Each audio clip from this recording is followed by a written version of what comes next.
কিভাবে চিহ্নিত করবেন মনের রোগ? শিলিগুড়িতে কর্মশালা। শারীরিক সমস্যার সঙ্গে সঙ্গে মনের সমস্যাও আজকের দিনের একটি বড় সমস্যা।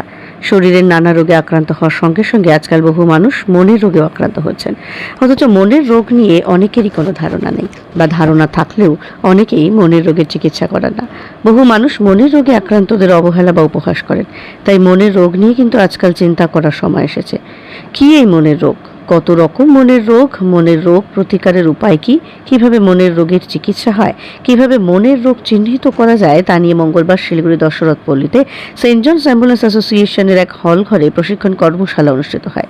স্বেচ্ছাসেবী সংস্থা West Bengal voluntary health association সেই কর্মশালার আয়োজন করে। এদিন সকালে অনুষ্ঠান শুরুর সময় উপস্থিত ছিলেন সংস্থার প্রধান কর্ণধার তথা বিশিষ্ট সমাজসেবী তরুণ মাইতি, সেন্ট জন অ্যাম্বুলেন্স অ্যাসোসিয়েশনের সম্পাদক জ্যোতির্ময় চক্রবর্তী সহ আরো অনেকে।